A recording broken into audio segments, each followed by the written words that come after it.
পারবো না। তাহলে আর খেতে হবে না। যা, না খেয়ে স্কুলে যা।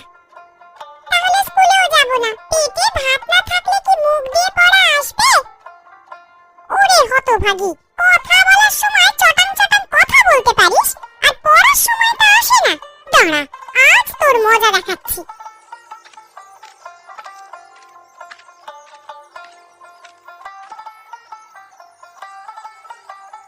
গিন্নি, আমার শীতের পোশাকটা কোথায় রাখলে বলো তো?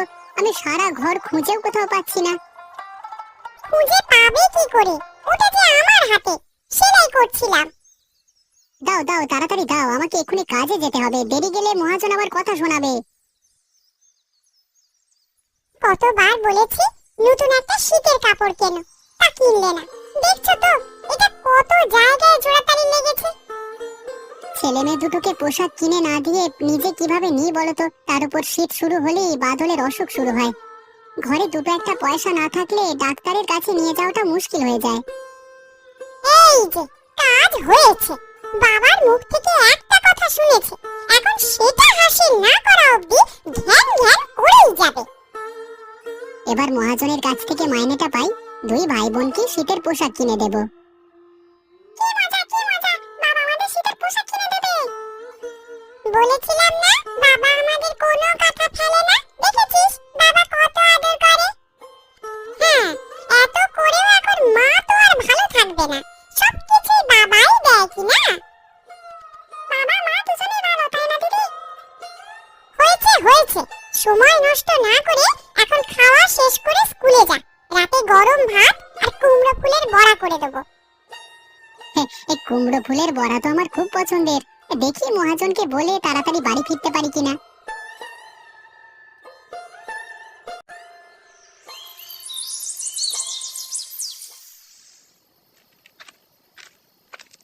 গিন্নি, আরে ও গিন্নি, কোথায় গেলে? দেখো কি নিয়ে এসেছি। সে কি, তুমি এত তাড়াতাড়ি ফিরলে যে? আমি তো এখনো উনুনটাও জ্বালিনি। সে জ্বালাবে ক্ষণ। দেখো তো কাঁচের শিশিতে কি? কি ওটা? তেলের মতন মনে হচ্ছে। আরে ওটা ঘি গো, ঘি। ও মা, এত ঘি! তা কোথা থেকে আনলে গো? আরে হরেন গোয়ালা ঘি তৈরি করছিল, আমি সেই পথ দিয়ে যাচ্ছিলাম, আমাকে দেখে বললে, বাবু একটু ঘি নিয়ে যাও। সে কি, এই ঘিয়ের যে অনেক দাম। টাকার কথা বলেছি আমি, সে বলে কিনা তোমার সুবিধে মতো দিও, আর না দিলেও সমস্যা নেই। বেশ, একদিন তাহলে ওকে ডেকে ভালো করে খাইয়ে দেব। এখন তুমি যাও, স্নান সেরে এসো গিয়ে, আমি হাঁড়ি চাপাচ্ছি। মিনু বাদল ওরা কোথায়? ওদেরকে দেখছি না যে। মিনুকে পাঠিয়েছে খুড়ির বাড়িতে কটা কুমড়ো ফুল নিয়ে আসতে, আর বাদল তো এদিকেই ছিল। মা, আমি এখানে। সে কি রে বাদল, কিছু বলিস নি যে? শেষে নিউমোনিয়া বাঁধিয়ে আমাকে নাকানি চোখানি খাওয়াবি নাকি? আগে নি, আমার বানানো বাঁশের কঞ্চিটা কোথায় রেখেছি ওটা দাও দেখিনি। থাক, হয়েছে, ওকে এখন আর কিছু বলতে হবে না। বাছা, ঘর থেকে তো শীতের পোশাকটা নিয়ে আয় তো, পরিয়ে দি। যাও গিন্নি যাও, তুমি যাও, না হলে অন্ধকারে কি একটা অনাসৃষ্টি কাণ্ড ঘটাবে কে জানে।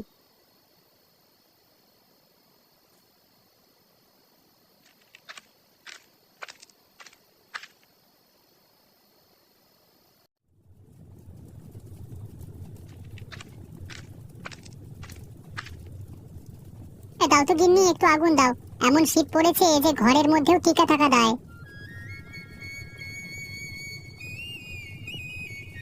নাও, এটা সাথে নিয়ে বসো, তাহলে শরীর কিছুটা গরম হবে।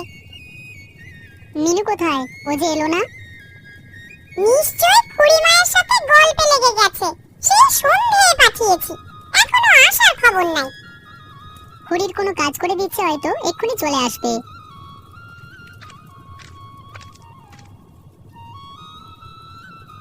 মা, দেখো দেখো, কতগুলো ফুল নিয়ে এসেছি। আমাকে একটা দে না দিদি, খেলবো। যা হতো ছাড়া, এগুলো দিয়ে মা বড়া বানাবে, তুই নিয়ে নষ্ট করবি নাকি সব? তোর এত দেরি হলো কেন মিনু? কি করছিলি এতক্ষণ? ঠাকুমার হাসি, কি সুন্দর সুন্দর বাচ্চা হয়েছে, ওগুলোকে খাওয়াচ্ছিলাম। ও, তাই নাকি? তা তুমি এত দেরি করে কেন এলে? মা, দেখো দেখো, কতগুলো ফুল নিয়ে এসেছি। আমাকে একটা দে না দিদি, খেলবো। যা হতো ছাড়া, এগুলো দিয়ে মা বড়া বানাবে, তুই নিয়ে নষ্ট করবি নাকি সব? তোর এত দেরি হলো কেন মিনু? কি করছিলি এতক্ষণ? ঠাকুমার হাসি, কি সুন্দর সুন্দর বাচ্চা হয়েছে, ওগুলোকে খাওয়াচ্ছিলাম।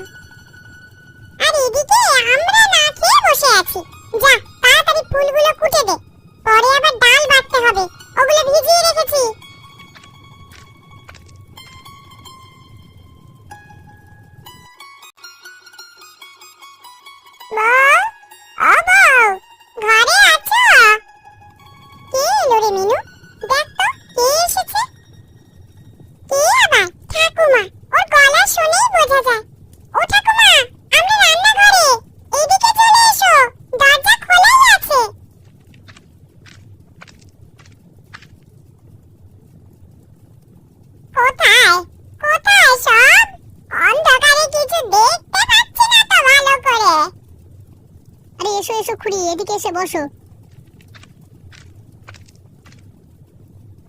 অমল, আছিস দেখছি।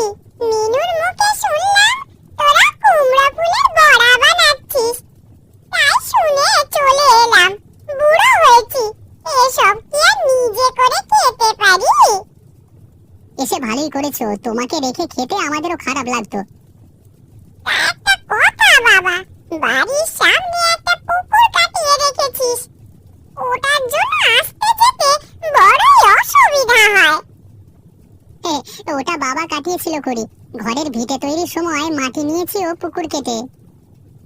ওটা ভরাট করে ফেল বাবা, তাহলে বাড়িটা বড় হবে। কিছুক্ষণ পর পর তোদের এসে দেখেও যেতে পারবো। ছেলে মেয়েগুলোর জন্য বড্ড মন কাঁদে। এখন তো মাটি দিয়ে ভরাট করা সম্ভব নয়, দেখি সামনে শীতে যদি কিছু করা যায়। বেশ বেশ, তাই দেখ বাছা। আর শুনেছিস তো, আমার হাঁসগুলোর বাচ্চা হয়েছে। বউ, যাওয়ার সময় আমায় কিছুটা খুদ দিও তো। ওই হাঁসের বাচ্চাগুলোকে খাওয়াতে হবে। ঠিক আছে খুড়ি, আমি দিয়ে দেবো। তুমি বসে কটা বড়া খাও এখন। দাও গিন্নি দাও, তাড়াতাড়ি দাও, খেয়ে দেখি তাড়াতাড়ি ঘুমোতে হবে। কালকে সকাল থেকেই আবার মহাজনের সরিষার মাঠে কাজ করতে যেতে হবে।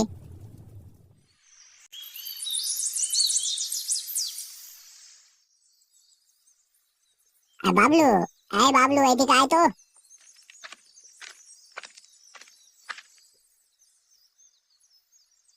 আগে কর্তা বাবু, আমাকে ডেকেছেন? হিসেবের খাতাটা নিয়ে আয় তো, দেখি এ মাসে কত টাকা আসলো। আগে কথা, আমি এক্ষুনি নিয়ে আসছি।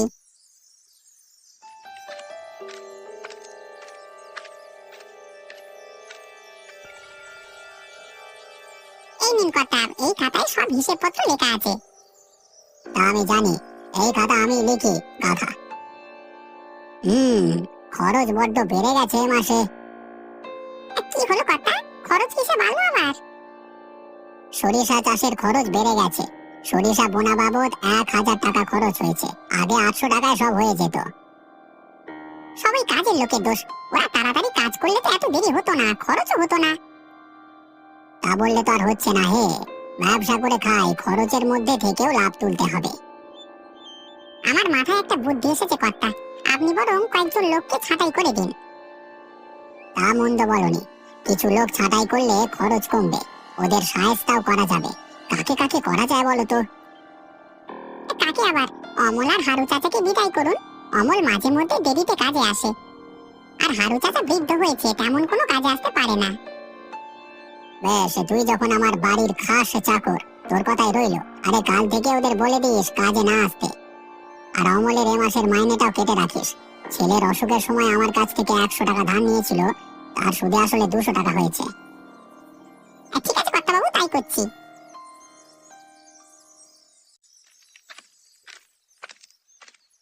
অমল, অমল, এসেছো নাকি আজকে কাজে? হ্যাঁ দাদা, আমি এখানে। তা কখন এলে মাঠে? এই সূর্য ওঠবার সাথে সাথে এসে পড়েছি। তুমি বলবার পর আর একদিনও দেরি করিনি। তা আর করতেও হবে না। হ্যাঁ, এই বড় বাবু তোমাকে কাজ থেকে ইস্তফা দিয়েছেন। সে কি, আমার চাকরি চলে গেল কেন? কি করেছি আমি? রোজ রোজ কি আর দেরি করে আসলে চলে? কে বড় বাবুর কানে তা লাগিয়েছে, তাই শুনে তিনি তোমার চাকরি থেকে ছাড়িয়ে দিলেন, বুঝলে? আমি তো রোজ দেরি করিনি। গত মাসে ছেলে অসুস্থ ছিল বলে কদিন দেরি হয়েছে। আর কে তোকে এসব কথা বলবে? কেউ তো আমার সাথে শত্রুতা করেনি এখানে। দেখো গিয়ে কে বলেছে। তুমি আমার উপর পুরনো শত্রুতার জেদ মেটাচ্ছ না তো বাবলু দাদা? একবার তোমাকে হাতে নাতে চুরি করবার সময় ধরে ফেলেছিলাম, তাই বলে তুমি আমার চাকরি খেয়ে ফেলবে? সে তুমি যাই ভাবো, আমার ক্ষমতা আছে, আমি দেখালাম। তুমিও পারলে দেখাও। বেশ, আমি কর্তাবাবুর কাছে যাচ্ছি। তিনি বিনা অপরাধে আমায় এমন শাস্তি দিতে পারেন না। যাও যাও, কর্তা তোমার জন্য বসে আছেন।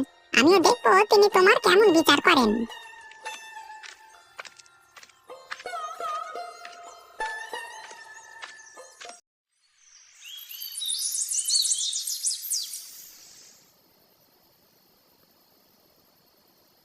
কি গো, চুপ করে আছো কেন?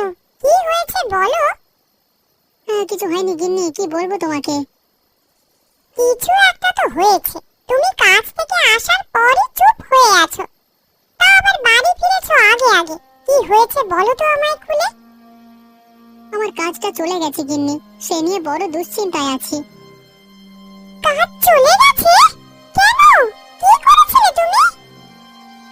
কিছু করিনি আমি, উল্টে একদিন বাবলুর চুরি ধরে ফেলেছিলাম, সেই ক্ষোভে সে রায় বাহাদুরের কানে কুমন্ত্রণা দিয়েছে। তুমি রায় মশাইকে কিছু বলনি? বলেছি গিন্নি বলেছি, কিন্তু বাবু যে আগেই বাবলুর কথা শুনে বসে আছেন, আমার কথা তিনি কর্ণপাত করেননি।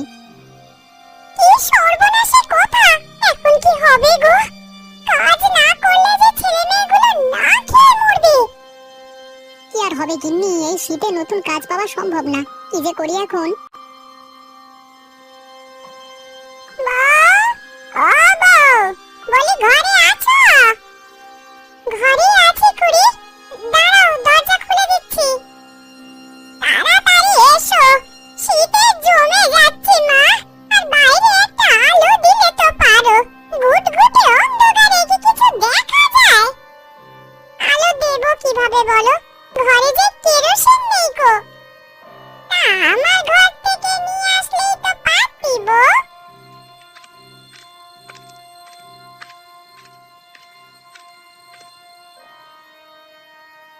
ও মা, অমন দেখছি, কাজ তাড়াতাড়ি ফিরলি যে বড়। এসো খুড়ি এসো, শরীরটা ভালো নেই। তা তুমি এই শীতের রাতে কি মনে করে?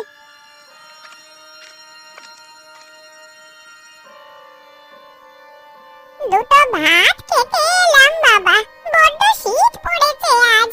আমি একা মানুষ, নিজের জন্য হাত পুড়িয়ে আর রান্না করতে ইচ্ছে করেনি।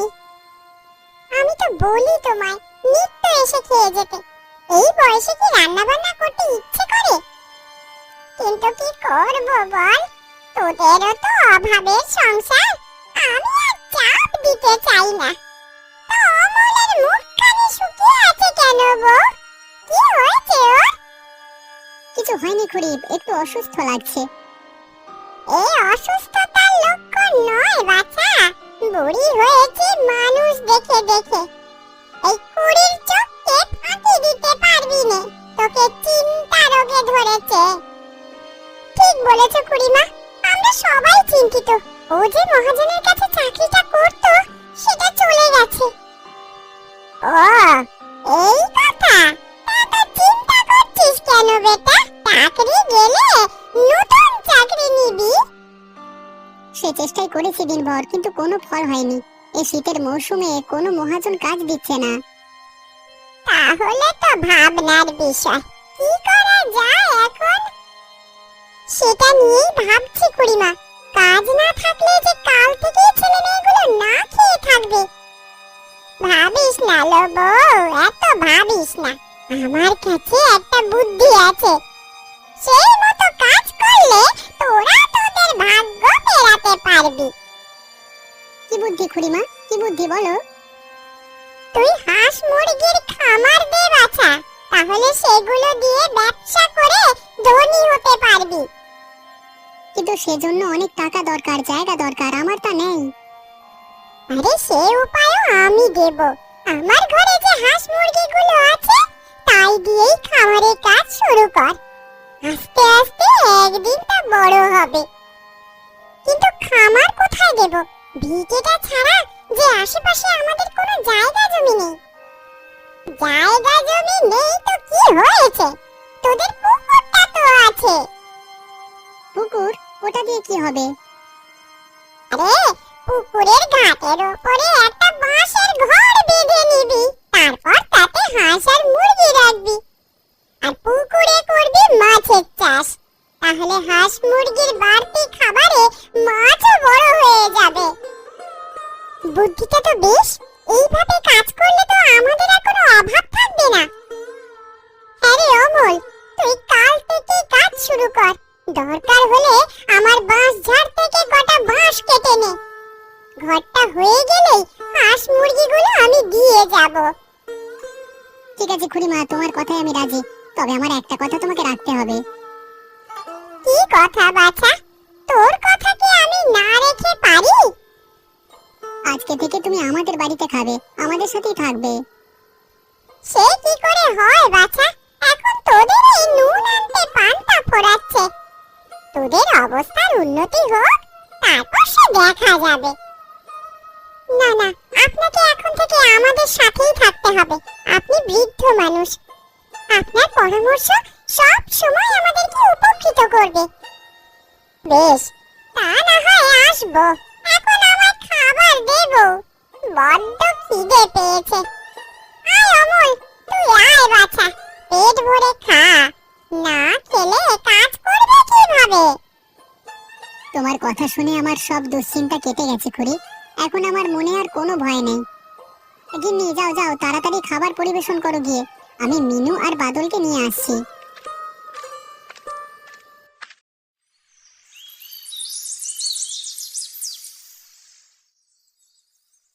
গিন্নি, কুড়ুলটা দাও দেখি, কাটা বাঁশ কেটে নিয়ে আসি। সে কি, এত সকালে বাঁশ কাটতে যাবে? এই সকাল সকাল কাজটা শুরু না করলে দিনে দিনে শেষ করতে পারবো না বউ। এখন কথা না বাড়িয়ে কুড়ালটা দাও তো দেখি। তুমি দাঁড়াও, আমি এক্ষুনি নিয়ে আসছি।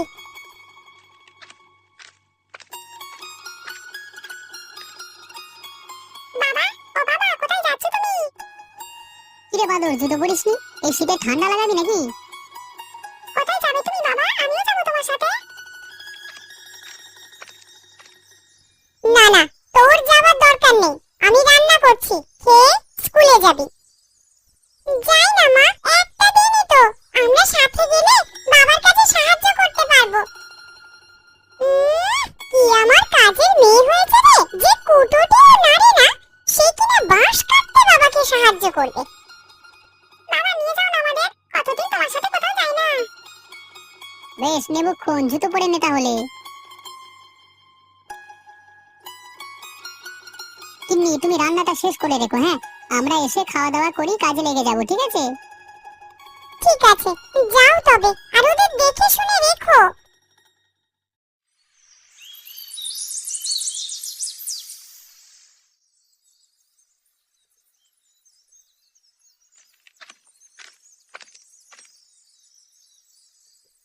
কিরে অমল, কাজ কত দূর? সন্ধে যে হয়ে এলো, বলি আজকের মধ্যে কি শেষ করতে পারবি?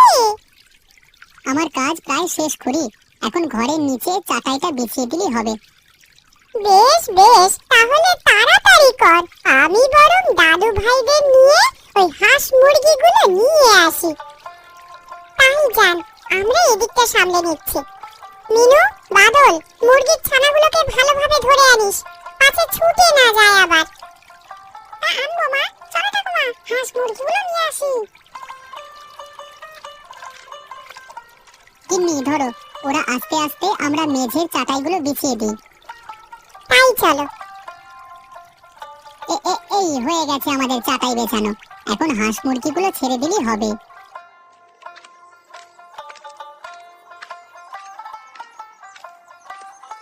বাবা, আমরাও এসে গেছি। এই দেখো কত সুন্দর সুন্দর হাঁস ছানা। এগুলো এদিকে দাও বাদল, বাচ্চাগুলোকে আলাদা রাখতে হবে। আর মুরগিগুলোকে কোথায় রাখবো মা?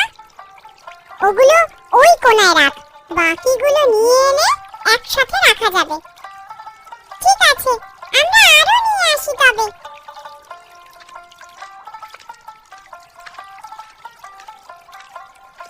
বৌমা, এই লক্ষ্মী মুরগিটা নাও। এই মুরগির নাম যেমন, গুণেও তেমন। ও একসাথে 50টা ডিম পাড়ে। সে কি বলছেন খুড়ি, এত ডিম? আরে শুধু ডিম নয়, সবগুলো থেকে বাচ্চাও ফোটায়। এই মুরগি তোমাদের খামারে থাকলে কদিনেই খামার ভরে যাবে। তাহলে তো এই মুরগিটাকে যত্নে রাখতে হবে।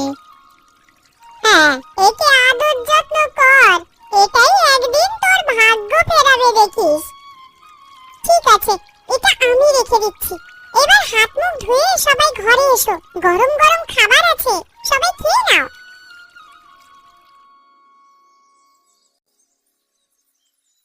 গিন্নি, ও গিন্নি, ডিমগুলো কোথায়? তাড়াতাড়ি নিয়ে এসো। আসছি বাবা, আসছি। যাচ্ছি, পরিষ্কার করে তো নিয়ে আসতে হবে, সেই সময়টুকু তোমার হচ্ছে না।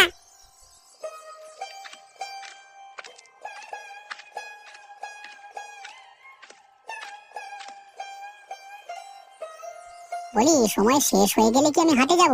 তাড়াতাড়ি ঝুড়িটা মাথায় তুলে দাও, এদিকে দুপুর গড়িয়ে এসেছে। তা মুরগিগুলো নেবে কিভাবে? আরেকজনকে ডাকবে নাকি? না না গিন্নি, আমি নিতে পারবো, ওগুলো হাতে করে নেওয়া যাবে। ঠিক আছে, যাও তবে। আর ফিরে আসার সময় জেলে বাড়ি হয়ে এসো।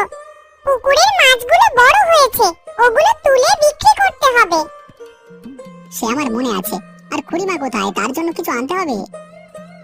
হবে বইকি, তার জন্য পান নিয়ে আসবে, তা কি আর বলতে হয় তোমাকে?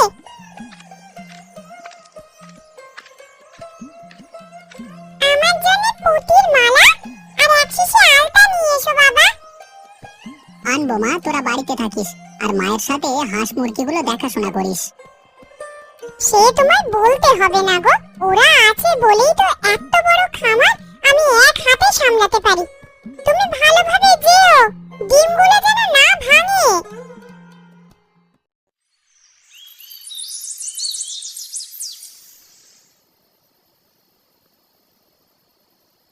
কি ব্যাপার বাবলু, কখন থেকে দাঁড়িয়ে আছো, কিছু বলবে?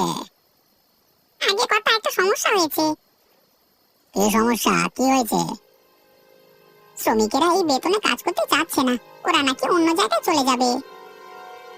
সে কি, আমি এত টাকা দিই তাতেও ওদের হচ্ছে না, তা তারা যাবে কোথায়? কি জানি, কে জানি নতুন খামার দিয়েছে, ওখানে বেশি টাকায় কাজ করবার সুযোগ আছে, তাই নাকি ওরা এখান থেকে চলে যাবে। এ তো ভারী মুশকিলে পড়া গেল, এখন কি করা যায় বলো তো? একটা কাজ করলে কেমন হয় বাবু? আমাদের আগের যে কর্মচারী ছিল তাদের যদি নিয়ে আসি। হ্যাঁ, তা করতে পারো, ওরা পুরাতন আর বিশ্বস্ত। অমল ছিল, ওকে বলে দেখো, অনেকদিন ও আমার এখানে কাজ করেছে। ঠিক আছে বাবু, তাই করছি। তবে আমি কালকে সকালেই ওদের নিয়ে আসবো।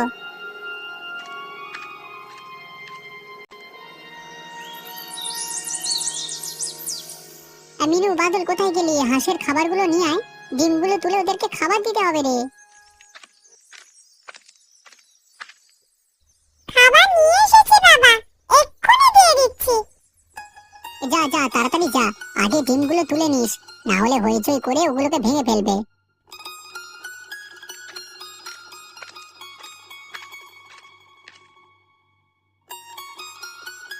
অমল নাকি হে, তা কি খবর তোমার? খুব ভালো আছি দাদা, তুমি হঠাৎ এদিকে, পথ ভুলে নাকি? তোমার কাছে এসেছিলাম, নতুন খামারে কাজ নিয়েছো বুঝি? যাক, সেসব কথা বাদ দাও। রায় বাহাদুর তোমাকে ডেকে পাঠিয়েছেন, তার সাথে কথা বলে আগের কাজটা করো গিয়ে। ও এই কথা, কিন্তু আমি যে যেতে পারবো না দাদা। তোমার রায় বাহাদুরকে গিয়ে বলো অমলের নিজের খামার আছে, সেখানে তাকে সময় দিতে হবে। আর তোমাকে বলছি, তুমি চাইলে আমার খামারে কাজ নিতে পারো, রায় বাহাদুরের অপেক্ষায় 50 টাকা আমি বাড়িয়ে দেবো তোমাকে। কি, এই খামার তোমার? হ্যাঁ গো হ্যাঁ, দিন দিন যা বড় হচ্ছে খামারখানি, একা আর সামলাতে পারছি না। তোমাদের কজন শ্রমিকের সাথে কথা বলো, সামনের মাস থেকে ওরা কাজটা শুরু করবে। ও, তাহলে তুমি ওদের বেশি টাকা দিয়ে ভাগিয়ে নিচ্ছ? এই দিন আমাকে দেখতে হলো। তা যা বলেছো, আরো কত কিছু দেখতে হবে দাদা। কি বলতে চাইছো তুমি? তোমার দুঃসময় চলে এসেছে বাবলুদা। রায় বাহাদুরের ব্যবসায় মন্দা দেখা দিলেই সে তোমাকে লাথি মেরে বার করে দেবে। একদিন যেভাবে আমাকে তাড়িয়েছিল ঠিক সেভাবে। তাই বলছি, সময় থাকতে আমার খামারে চলে এসো, অনেক সুবিধে পাবে। কিন্তু চুরিটা তোমাকে বাদ দিতে হবে, আমার খামারে চুরি চামারি চলবে না। আচ্ছা, ভেবে দেখবক্ষণ। এখন আমি যাই তবে, কথাটা কর্তাবাবুর কানে দিতে হবে। আরে যাও যাও, তাকে গিয়ে বলো যে শোষণের দিন ফুরিয়ে এসেছে, কেউ আর ওর এখানে কাজ করবে না।